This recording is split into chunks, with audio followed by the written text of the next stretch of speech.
Bienvenidos y bienvenidas a 20 Minutos por las Infancias Latinoamericanas, programa producido por la OMED Región Latinoamérica, un espacio para escuchar, actuar y promover los derechos de los niños y de las niñas. Soy Liliana Muñoz, vicepresidenta regional para América Latina de OMED, que es la Organización Mundial para la Educación Preescolar. El día de hoy nos acompaña nuestra colega y amiga Emma Aguirre, a quien le damos la bienvenida y le agradecemos por haberse dado un espacio y poder asistir a este programa de reinicio de nuestros diálogos. Ella es docente y experta en infancia, así como socia de OMED Perú. Actualmente Emma es la directora de la Dirección de Educación Inicial del Ministerio de Educación de Perú. Emma, bienvenida. Buenas noches, Liliana, y buenas noches a toda la audiencia. Realmente me parece mentira, Liliana, que este programa que empezó como un espacio dirigido a las maestras del Perú, hoy haya trascendido gracias a ti en este importante cargo que has recibido y que nos honra a los peruanas, que llegue a toda Latinoamérica. Así que saludos a toda Latinoamérica. Retomamos los diálogos por las infancias latinoamericanas en el marco de la próxima Asamblea y Conferencias de OMED Mundial que se celebrarán en Polonia bajo el lema Cuando un niño habla. Este tema se inspira en los principios pedagógicos de Korczak, quien desde una filosofía humanista defendió que la infancia es sujeto de derechos plenos en el presente. OMED, como organización, reconoce y promueve los derechos de la niñez desde el inicio de la vida.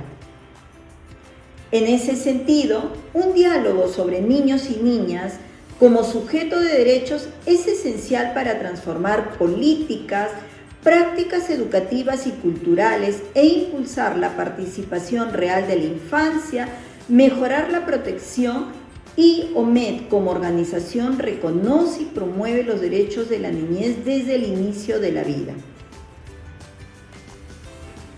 En ese sentido, estimada Emma, te voy a formular la siguiente pregunta. ¿Crees que existe una convicción social, cultural, de que los niños son sujetos de derechos? No. ¿Por qué? Definitivamente no, y me parece una muy buena pregunta, Liliana, porque nuestro país, como parte de su cultura, es experto en firmar normas, crear reglamentos, suscribimos convenciones como la de los derechos del niño, la Carta de la Convención. Sin embargo, estas normas no logran convertirse en práctica. ¿Por qué? Y la ¿Por qué no se práctica logra? es cultura. Okay. ¿Por qué no se logra convertir en práctica? ¿Por qué somos tan normalistas en América Latina? ¿Eso es lo que tú estás percibiendo? Sí, y no lo digo yo, lo dicen algunos expertos, estudiosos de los procesos democráticos que se viven hoy en el continente, y es porque habría que explicar, es complejo, es fácil decirlo, pero no te quiero dar una respuesta rápida. Desde mi percepción, correcto, creo que si los propios adultos no se sienten sujetos de derechos, menos van a lograr que sus niños sean sujetos de derechos. Y voy a explicar por qué. Los adultos se sienten con derecho sobre lo que ellos pagan. Por ejemplo, tengo derecho a reclamar calidad educativa cuando el colegio es privado.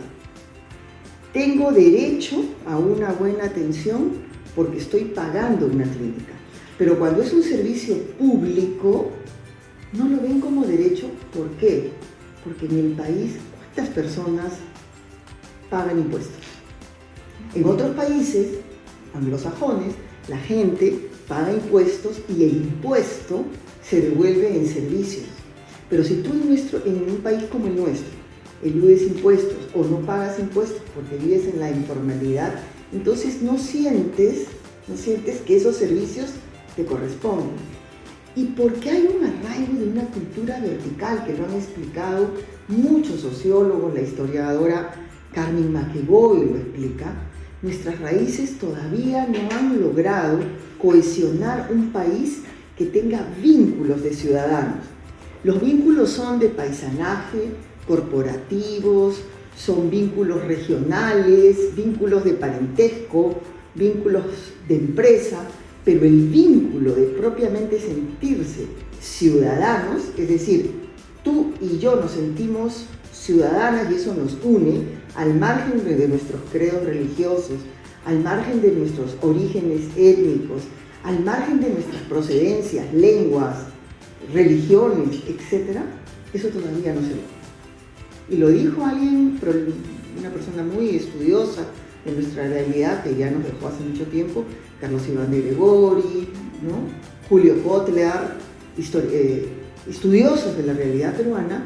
Entonces, si esto lo trasladamos a los niños no son sujetos de derecho, son u objetos de protección, porque se piensa que son muy vulnerables, que ellos no pueden hacer. Que son de su propiedad, ¿no? Es objetos de propiedad. Objetos de propiedad. O sea, protección porque son vulnerables. Propiedad porque yo pago porque ellos vivan. O sea, mi propiedad, mi apellido. Objetos de control, hace lo que yo quiero, están bajo mi voluntad. También son herramientas de trabajo. Muchos niños están siendo parte de una familia trabajadora y las familias lo ven también como la persona que puede ayudar a contribuir a la economía familiar. Y ahora algo más grave, los niños están siendo utilizados en las bandas delincuenciales porque ellos no son objeto de, digamos, no son sujetos de aplicación de penas como los adultos y están siendo utilizados en bandas. Entonces, la concepción del niño sujeto de derecho no es un discurso, es una vivencia, es una práctica, y por eso tenemos que trabajar en la sociedad para que ellos, en primer lugar, sean escuchados, en segundo lugar, sean bien tratados, y en tercer lugar, participen de muchas decisiones de los adultos que les incumbe a ellos también, ¿no? A partir de lo que tú señalas, Emma, ¿qué mecanismos deberíamos entonces implementar? Porque lo que tú señalas tiene que ver también con esta concepción de niño que tenemos, ¿no? O sea, cuando uno ve a un niño, ¿qué es lo que representa para una comunidad? ¿Qué es lo que representa para una nación? ¿Qué es lo que representa para la región un niño?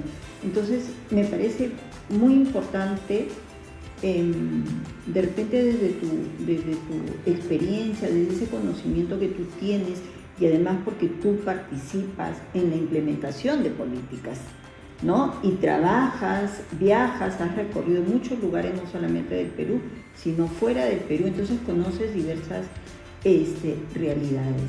¿Qué mecanismos para cambiar esa concepción de niño que tenemos? A ver, que no nos ayuda a respetarlo, ¿no? Claro, claro. Yo creo que en primer lugar tenemos que aceptar que nuestro país es diverso. Y Latinoamérica. Y Latinoamérica, así. Exacto, tienes razón. Latinoamérica es diversa. Así y hay realidades de la Sierra del Perú que se parecen más a la realidad de la Sierra Mexicana que a la realidad de la costa peruana, ¿no? Entonces, hay una convivencia de concepciones, de raigambre cultural. Tenemos, por ejemplo, México al norte, ¿no? Que es súper moderno, súper desarrollado, y al sur tenemos Chiapas, que se parece mucho más a las zonas rurales de nuestro país, de Ayacucho, de Apurímac. Entonces, primero hay que aceptar que se conviven concepciones. Perfecto. En segundo lugar, no podemos ir a rajatabla e imponer patrones de creencias que muchas veces son muy occidentales y que no contemplan las raíces culturales de cada localidad. Pero lo que sí tenemos que tener claro es que es lo no negociable. Y lo no negociable en los derechos es el maltrato, el abuso, abuso sexual, maltrato psicológico, inhibición, forzarlos a trabajos para los cuales no están preparados. Entonces, esta concepción de sujetos de derecho, desde mi experiencia, va creciendo, se va desarrollando en la medida que los adultos que crían a este niño, que educan a este niño, se sienten sujetos de derecho. O sea, es muy difícil que una madre maltratada, golpeada, pueda hacer a su niño sujeto de derecho, porque ella misma no. La vivencia del derecho se experimenta, no es un discurso. Y por eso hacemos el trabajo desde la escuela. Pero la escuela no es el único espacio donde los niños se desarrollan, ¿no? No sé qué piensas tú. Sí, a mí me parece importante, ¿no? Porque debemos tener en cuenta los diferentes ámbitos donde el niño aprende y se desarrolla, ¿no? Entonces, no es lo mismo trabajar con niños de zonas rurales que con niños de zonas urbanas, ¿no? Y yo creo que las políticas que se vienen implementando, porque sí hemos tenido logros y tú lo has señalado al inicio, ¿no? Pero todavía la deuda con la infancia está pendiente de subsanar. No sé si ese es el término, pero en este momento es algo que yo lo señalo de esa manera, ¿no? Pero yo creo que nos falta mayor compromiso, ¿no? De verlo al niño como sujeto de derecho, pero también como sujeto de acción y como un ser social, ¿no? Que necesita de otros, porque sí depende de un adulto, pero ese adulto tiene que brindarle protección, ese adulto tiene que brindarle educación, pero esos adultos también tienen que tener unas condiciones, porque si ese adulto no creció con condiciones o no tiene condiciones, como tú muy bien lo dices, ¿qué le puede ofrecer al niño, a la niña, ¿no? Sí, estoy pensando, te escucho y voy a tratar de resumirlo de repente en esta idea. Ya, a ver. El proceso de que cada niño se haga sujeto de derecho es un proceso que tiene que ir de la mano con cómo su papá y su mamá también se sienten sujetos de derecho. O sea, creo que hay que trabajar la interacción niño-adulto. Y creo que la manera lo estamos logrando. Tenemos muchos avances en la escuela. Por ejemplo, hoy tenemos una plataforma que se llama Sí se ve, donde tú puedes denunciar sin necesidad de identificarte para que no te hagan persecución sobre cuando un adulto maltrata a un niño. Esto antes era normal. Tenemos los municipios escolares, tenemos a los maestros de tutoría preparados para afrontar cualquier situación irregular que observen en los niños, por ejemplo, cambios repentinos de humor, aislamiento, huellas de maltrato físico, los dibujos, la lectura de sus dibujos, la agresión que ellos tienen a veces frente a otros niños. Entonces, hoy los maestros están mucho más preparados, Liliana, para afrontar situaciones donde tienen que trabajar con la familia. Pero, vuelvo a insistir, los padres tienen que darse un tiempo para descubrir la maravilla de capacidad que tienen sus niños. O sea, los niños tienen que experimentar, trabajar con sus padres en la jornada para la escuela, ayudarlos en alguna tarea y demostrar que ellos son capaces. Por ejemplo, tenemos a los niños pequeños, ¿no?, que acaban de ganar un premio en un programa de alimentación escolar gracias a su participación en los biohuertos. Y los mismos niños siembran, cosechan y disfrutan de sus alimentos y se sienten capaces, porque ellos son los pequeños agricultores que van a llevar a la mesa las verduras que han sembrado y que han cosechado. Entonces, esta sensación de ser capaces les da una sensación de derecho. Y también es muy importante la vivencia del trato en la escuela, el respeto, llamarlos por su nombre, no por su apodo, no llamarles la atención en público, no hacer que se retiren la ropa interior delante de otras personas. Fomentar su identidad también, ¿no? Fomentar ¿Tú su identidad. desarrollas ese concepto de fomentar la identidad? La también? identidad y la intimidad. Y la intimidad. Las dos. La identidad. Compártenos esas ideas que tú tienes respecto al concepto de identidad. Sí, el otro día estuve conversando contigo y te gustó mucho esa idea de que la identidad empieza desde la percepción de que el cuerpo es suyo. O sea, mi cuerpo es mi territorio. Y la identidad para muchos es tener un DNI, saber dónde vives, cómo te llamas, no equivocarte a la hora de escribir tu nombre. Pero eso es una parte de la identidad. La identidad empieza por la asignación de un nombre.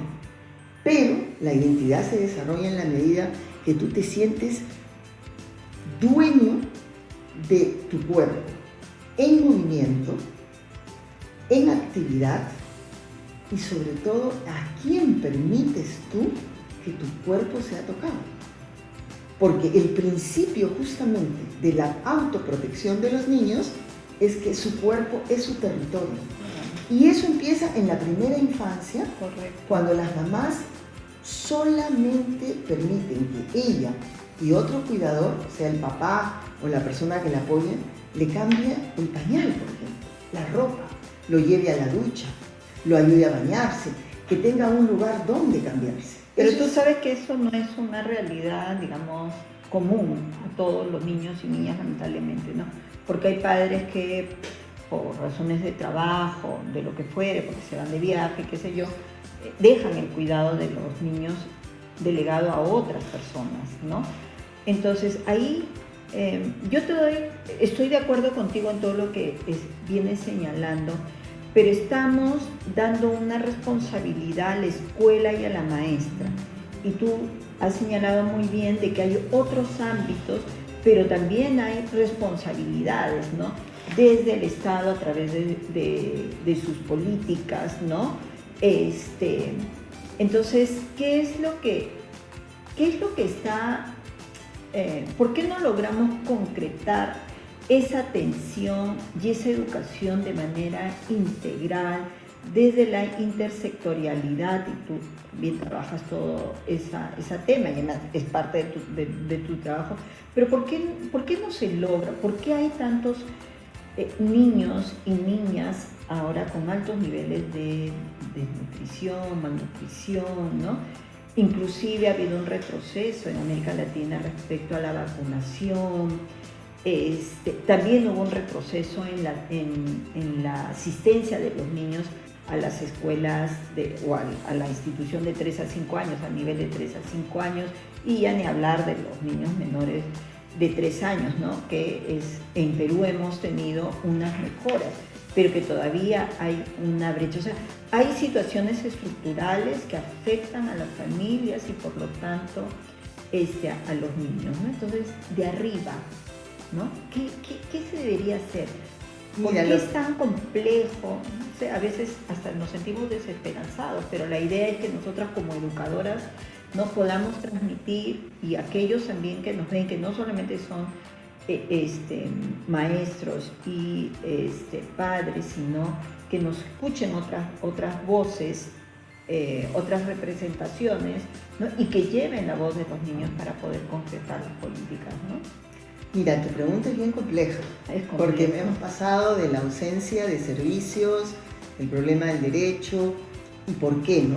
Yo te diría que, en primer lugar, las políticas públicas se tienen que humanizar. ¿Qué significa? Y el funcionario público se tiene que humanizar. ¿Qué significa eso? Colocar al centro los intereses del niño, los tiempos de los niños. Un ejemplo muy sencillo. Un documento de protección para un niño o de prevención de alguna situación que lo daña no puede demorarse 2 años, porque ya el daño está hecho, y mientras que sale la norma y los funcionarios se ponen de acuerdo, pasó mucho tiempo. Tenemos cada vez mecanismos más complejos para poder obtener un presupuesto. Entonces, necesitamos que eso sea hecho con mayor celeridad. Necesitamos una modernización de la gestión pública, con trámites más cortos, con menos cantidad de información primaria, más bien activar lo que son los algoritmos, hacer cruces de información, utilizar a todos los equipos estadísticos para que crucen información y no la tenga que estar proveyendo la maestra, por ejemplo, con muchos documentos. Una segunda cosa es que tenemos que entender que estamos en una sociedad muy materialista. donde la variable económica predomina. O sea, la economía... Sobre el bienestar. Claro, la economía prima como criterio sobre el bienestar. Entonces, creemos que porque tenemos más dinero y accedemos a más objetos, vamos a ser más felices. Y lo que estamos haciendo es, por ejemplo, que un padre de familia trabaje 14 horas, ¿no?, para poder llevar algo más de comodidad, algo más de objetos a su casa, pero sin tiempo para ver a sus hijos. Entonces eso es un círculo vicioso, porque algunos de ellos de repente podrían no excederse, no sé, de 14 a 12 horas, pero ese afán de tener algo más, de ganar algo más, termina postergando esta atención al niño. Y lo hemos visto también en las clases. En etapas fundamentales, ¿no? Donde se tiene que establecer el vínculo, ese vínculo afectivo del adulto con los niños, con las niñas, ¿no? Entonces, que va a marcar la base de su estructura cognitiva y su desarrollo emocional, su emocionalidad a lo largo de toda su vida, para toda su vida en realidad. Yo estoy totalmente de acuerdo contigo, Liliana, y las personas que me están escuchando, estoy de acuerdo, están de acuerdo con esto. El tema es que si queremos cambiar, tenemos que ponernos en la lógica de los otros. O sea, ¿por qué ellos no pueden ver lo que nosotros estamos viendo? Y es que hay un cambio de valores. Si analizamos... Y de prioridades. De prioridades, la pandemia nos demostró, por ejemplo, que la gente valoró mucho a los médicos. Pasó la pandemia y los médicos pasaron a ser una persona más de todo el grupo de profesionales. Entonces, cuando la vida estuvo en peligro, valoramos a los que cuidan la vida. Las madres de familia valoraron a las maestras cuando tuvieron que quedarse con sus niños 24/7 con ellos.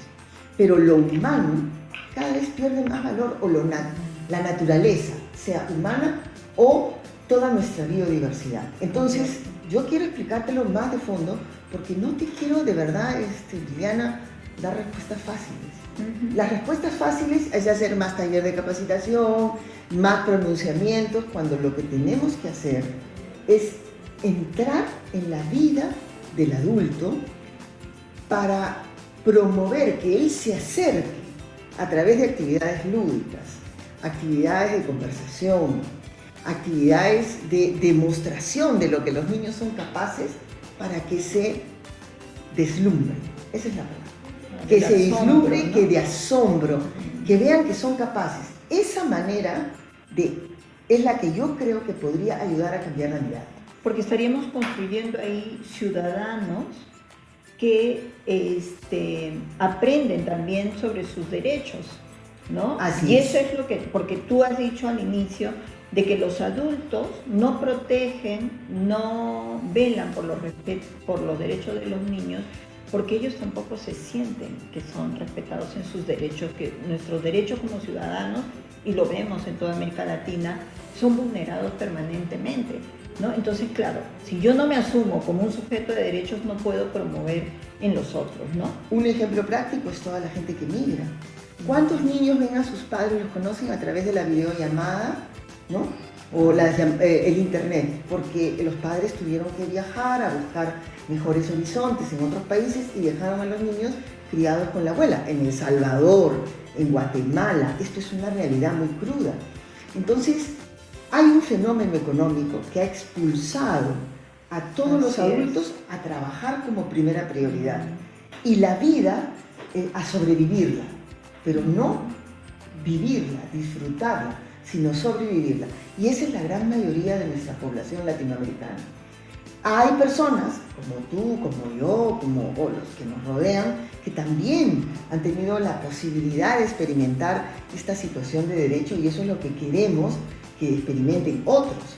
Pero cada vez más vemos que hay un recorte de los derechos por una prioridad asignada al mercado, a lo económico, ¿no? A las relaciones instrumentales, incluida la escuela. Por eso que hablar de derechos no es un discurso. Así es. Creo que tenemos que fomentar desde este espacio experiencias vivenciales de cómo se ha ido logrando esta transformación, porque no vamos a hacer un programa para los convencidos. Así Tenemos que ayudar a las personas convencidas a cómo convencer a otros, Así es. pero siendo muy respetuosos de que el proceso de transformación y de asunción del derecho pasa por un cambio de mirada del niño a partir de una propia vivencia, experiencias de participación en la escuela, espacios para expresarse, actividades con los padres donde trabajen en proyectos padres e hijos. Y también niños. interpretar, ¿no? Interpretar esas necesidades, interpretar esas experiencias, leer los lenguajes de los conocer niños, ¿no? más a los Así niños es. y su desarrollo. Mira, este tema obviamente nos da para más, estimada Emma, pero para cumplir nuestros 20 minutos por las infancias latinoamericanas, yo te quiero agradecer, cerrando con 3 ideas que lo podemos retomar en otro momento, ¿no? Uno es que debemos convertir las normas en compromisos verificables, siempre poniendo al centro al niño, a la niña, como tú lo has dicho. Es muy importante también institucionalizar la participación infantil con protección y accesibilidad, como en algún momento también lo dialogábamos, ¿no? Y ahora no lo hemos hablado, pero en otros espacios sí hemos tenido oportunidad de hablar de que tiene que haber un trabajo intersectorial desde un enfoque territorial, que eso es algo que tú también vienes desarrollando, y que culturalmente deberíamos ser sensibles, ¿no? Toma mucha relevancia en este contexto la asamblea y la conferencia de OMED Mundial, porque trae el pensamiento de Corsa, quien es un humanista, y tú lo has explicado en este diálogo. Hemos llegado al final de este diálogo, agradeciendo a Emma Aguirre por su participación y a cada uno de los docentes, padres y público en general que nos sigue a través de este espacio. Les agradecemos y los invitamos todos los viernes a las 7 de la noche, a acompañarnos. Muchísimas gracias. Gracias, Emma. Gracias, Liliana, y un saludo para todas las maestras de Latinoamérica. Así es.